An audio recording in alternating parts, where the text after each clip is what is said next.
You know those mind-blown emojis? That's going to be you by the end of the story. So I went to a conference in Chicago, and there were thousands of people there. And I had no idea who any of the speakers were. I knew one speaker, but I had to pick to go to different speakers all throughout the day. And I basically just randomly picked speakers because I hadn't heard of any of them. So I didn't know what I was getting into. So I go into this one room with hundreds of people, and this lady is talking, and she clearly can talk to dead people. And I was like, okay, all right.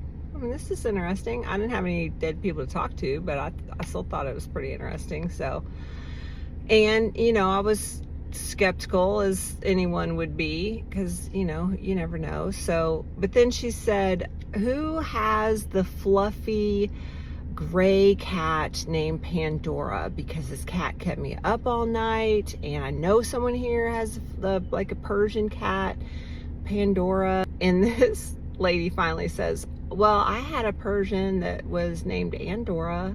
And she's like, okay, yeah, you. And she said, did you just move? And the lady said, no. And she said, did you move boxes in your truck? And the lady said, yeah, I did move boxes in my truck a couple days ago, because I was feng shuiing. And the lady's like, okay. She said, well, your cat says that you shouldn't leave your husband because he's a really nice man and he's really good to you. And she gave her this really in-depth conversation that I was like, the cat said this? I was wanting to ask people next to me, but I didn't know anybody. But then she started delivering a lot of messages from a lot of pets, and I was thinking, man, I need to be a lot nicer to my pets. Like, I had no idea that my pet, speaking of my pet, I didn't know my pet was paying so much attention, like that they knew so much stuff, but these details were so specific that I was like, there's no way. So I didn't have a dead person, but I did have a dead pet that I wanted her to talk to. My dog that I absolutely loved, his name was Poop. Now, before you judge me, I did not name him that. He was named that. So I was like yelling in my head. I was like, Poop, get up there, knock the cats out of the way. Come on, come on, come on. And I actually was thinking, you know, she's probably not even going to say it, because can you imagine her mind? He's like, I'm Poop, and she's going to have to say, she's not going to say that. So, you know, I was doomed for the get-go. She didn't ever give me a message from Poop.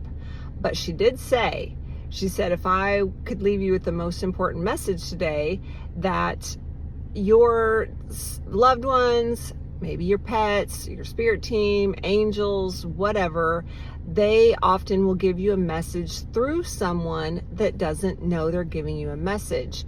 And how you know is, you know, just maybe the hairs stand up on the back of your neck, or you just can, out of a crowd, you can hear that message louder.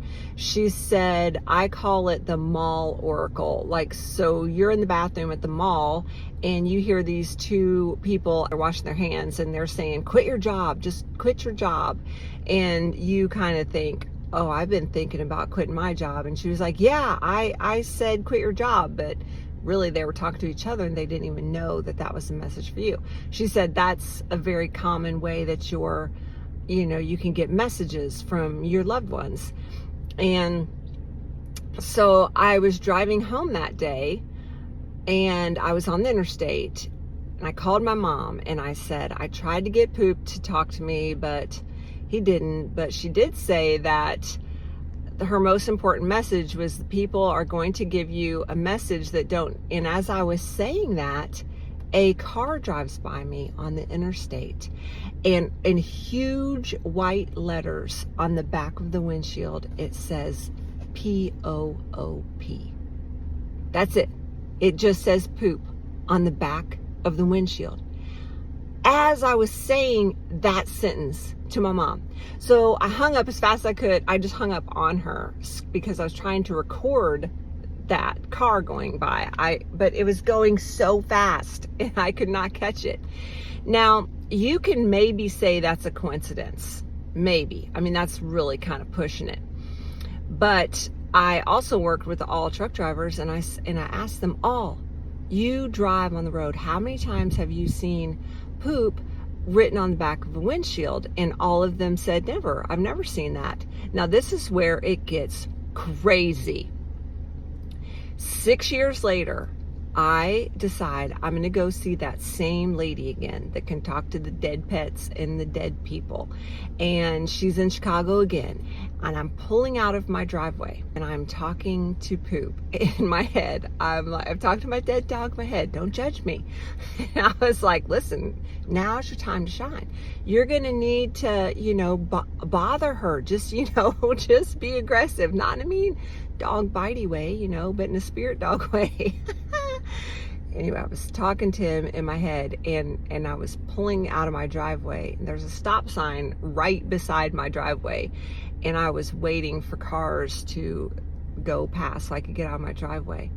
And as I am saying that, a car drives up to the stop sign, and you guessed it, P-O-O-P in great big letters on the back of their windshield. Now, if you can tell me that both of those are coincidence, I don't believe in coincidence. I mean, that had to be my dead dog talking to me. You can't tell me it wasn't. I'm always going to believe it. And I did not make up one word of that story. It is the truth. Crazy.